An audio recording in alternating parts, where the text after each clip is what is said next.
Hello দর্শক, আসসালামু আলাইকুম। আপনার নাম বলে প্রশ্নটি করবেন। আমি মোহাম্মদ সাইফুল ইসলাম মাগুরা থেকে বলছিলাম। জি বলুন, আমরা শুনছি। আমি স্যারের সাথে একটু কথা বলতে চাই। জি বলুন। এটা হচ্ছে আমার নাতির বয়স এই 31 দিন। ও ঘন ঘন ওই দুধ খাওয়ার সাথে সাথেই বমি করে, প্রচুর পরিমাণে বমি করে। আর সমস্যা হচ্ছে আপনার ওই নাভিটা পড়ছে হলো 19 দিনে। জি তারপরে আপনার এখন মেয়েটা খুব কান্নাকাটি করে, প্রচুর কান্নাকাটি করে। ঘুম আসে না, কোলে ঘুমায় কিন্তু বিছনায় দিলে ঘুমায় না। জি দর্শক, আপনাকে এটা হলো বড় ধন্যবাদ। এই সমস্যা। বিষয়টি নিয়ে আমরা কথা বলছি। 31 দিন বয়স যে বাচ্চার, যে শিশুটির, সে কমন কিছু প্রবলেম নিয়ে তিনি কথা বলেছেন আসলে, যে বারবার বুকের দুধ খেতে বমি করছে বা কান্নাকাটি বেশি করছে।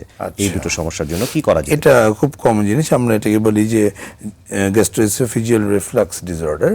আপনি বাচ্চাকে যখন খাওয়াবেন, খাওয়ানোর পরে একটু গ্যাপ দিবেন বা ঢেকুর তোলাতে হবে আপনাকে। বার্প আপ, ঢেকুর তোলানো যদি আপনি শিখতে পারেন তাহলে অধিকাংশ বাচ্চাই আর বমি করে না, যদি না তার অন্য কোনো রোগ থাকে।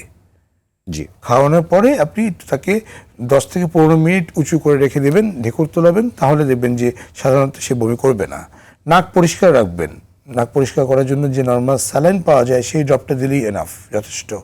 ও নাক পরিষ্কার রাখলে সে দেখবেন যে সে শুতে পারবে বিছানায়। আর যদি এরপরেও দেখেন যে সে শুতে পারছে না, বা তখন আপনি অবশ্যই একজন ডক্টরের সাথে কনসাল্ট করেন। অনেক সময় প্রি নিউমোনিক স্টেজ যে বাচ্চারা শুতে পারে না, শুলেই তাদের শ্বাসকষ্ট হয়। জি শ্বাসকষ্ট রয়েছে কিনা সেটি আসলে পরীক্ষা করে দেখা দরকার, আপনি যেটি বলেছেন। এবং যেহেতু সে বমি করছে, সেহেতু সেই প্রক্রিয়াটি শিখে নিতে হবে শিশুর অভিভাবককে, যে শিশুকে কিভাবে ঢেকুর তোলানো যায়, আমরা ঘাড়ে কিভাবে শিশুকে ধরি এবং তাকে একটু চাপ দিয়ে কিভাবে করি, সেটি করতে গিয়ে যাতে আবার শিশু অসুস্থ না হয় সেটিও আমাদের খেয়াল করতে হবে। কাজেই অভিভাবককে এই বিষয়টি শিখিয়ে নেওয়ার পরামর্শ দিয়েছেন। এবং নর্সল নেজাল ড্রপ দিয়ে যদি আমরা নাকটি পরিষ্কার করতে পারি, যাতে নাকের মধ্যে কোনো কিছু আটকে না থাকে যে কারণে তার শ্বাসকষ্ট হচ্ছে, সেই বিষয়টিও আপনি দেখবার জন্য বলেছেন।